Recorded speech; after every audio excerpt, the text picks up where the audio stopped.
Did you know that a simple 1981 Washington quarter in your pocket change could be the silent guardian of a hidden American story worth hundreds or even thousands to the right collector?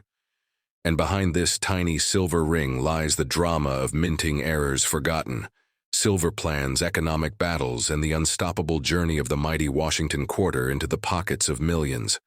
Today we unravel the full tale of the 1981 Washington quarters and their value secrets like never before. Let us begin this long walk through the winding roads of the American numismatic landscape, where each coin in your hand is not just metal, but a witness to the tides of economic shifts, social waves, and the relentless pulse of the United States of America.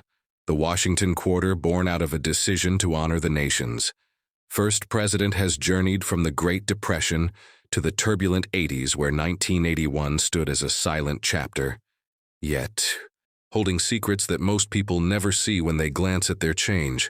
Let us travel back to that year 1981, where Ronald Reagan was stepping into office. Inflation was a fear, gas prices were climbing, but the mint was pressing billions of coins to keep the economy flowing.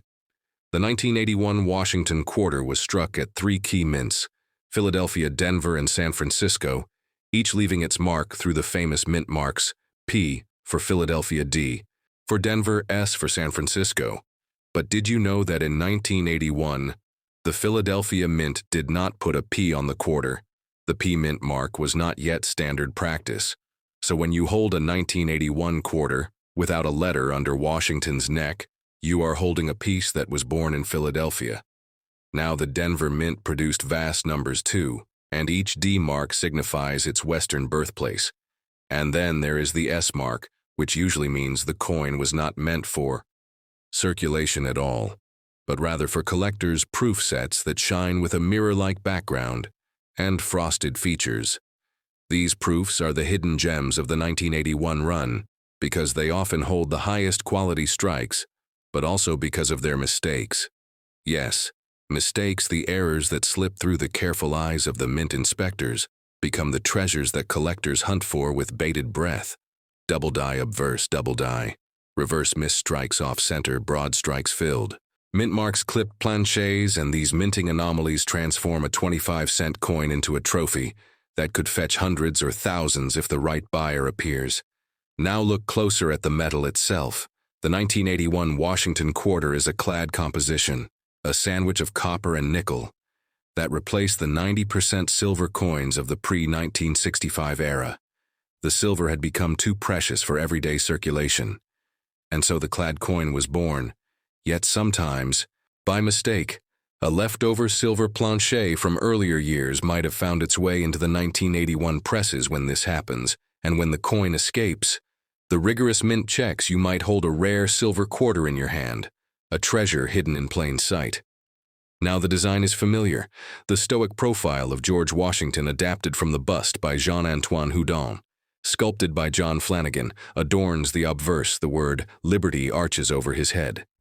In God we trust nestles to the left, and the year 1981 sits below. On the reverse we see the heraldic eagle wings spread, arrows and talons, olive branches beneath symbolizing readiness for war and hope for peace, all in one. The United States of America wraps around the top, and quarter dollar frames the bottom. Look closely at the feathers, the talons, the eyes of the eagle, because tiny doubling or shifts in these details can mean an error coin that collectors would pay a premium to own. Now travel with me deeper into the minting process. In 1981, the presses were mostly mechanical, but there was still human oversight. The dies striking hundreds of thousands of coins per shift wore down and sometimes cracked or shifted during use. This is where we get die cracks, cuds, or repunched mint marks that drive collectors wild.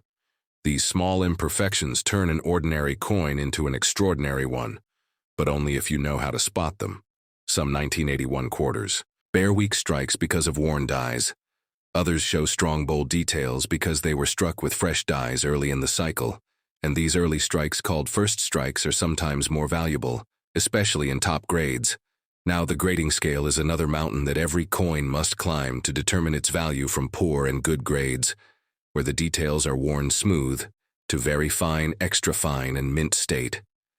The highest mint state grades, like MS-65, MS-66, or even MS-67 are rare for circulating coins, because handling, pocket wear, and machine counting all leave tiny scratches, nicks, and wear.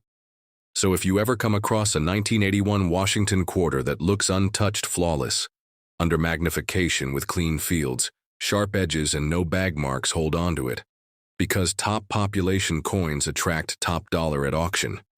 Then there are the proof coins from San Francisco.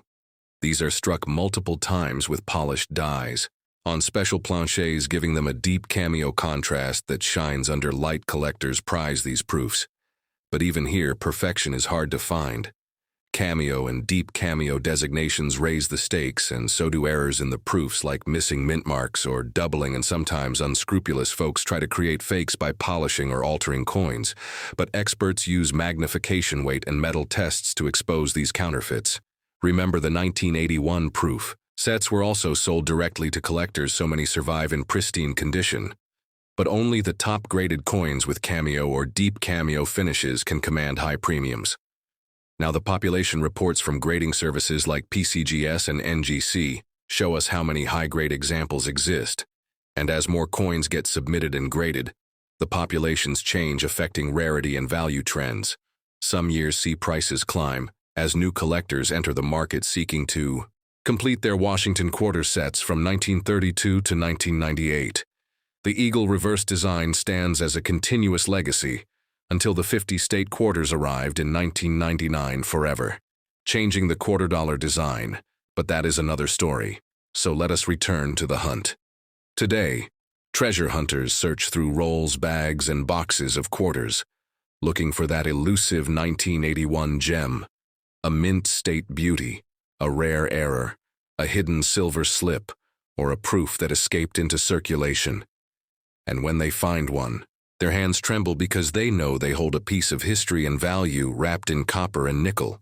That 1981 Washington quarter that you might overlook in your change could be worth face value, or it could be worth 100, 200, 500 or more, depending on its grade, error, and demand. The market fluctuates, guided by the ebb and flow of the economy. Silver prices, collector trends, and generational shifts as older collectors pass on their collections to heirs who sometimes sell them, flooding the market with fresh pieces for new collectors to chase. It is a cycle that has repeated for decades and will continue as long as coins clink in pockets and cash registers. Now let us not forget the stories behind the coins, the people who designed them, the mint workers who handled them, the collectors who passed them down from parent to child, the auctions where bidding wars erupted over a tiny coin that once bought candy or gas. The 1981 Washington quarter is more than 25 cents. It is a mirror reflecting a moment in time when America stood on the brink of economic recovery, when old minting traditions gave way to modern techniques, when silver memories lingered in a clad world, and when every small mistake became a doorway into the vast world of coin collecting. So keep your eyes open, your magnifying glass ready, and your curiosity alive, because in your pocket could be the next great discovery, the next great story for the Old Quarters Dollar Value channel to tell.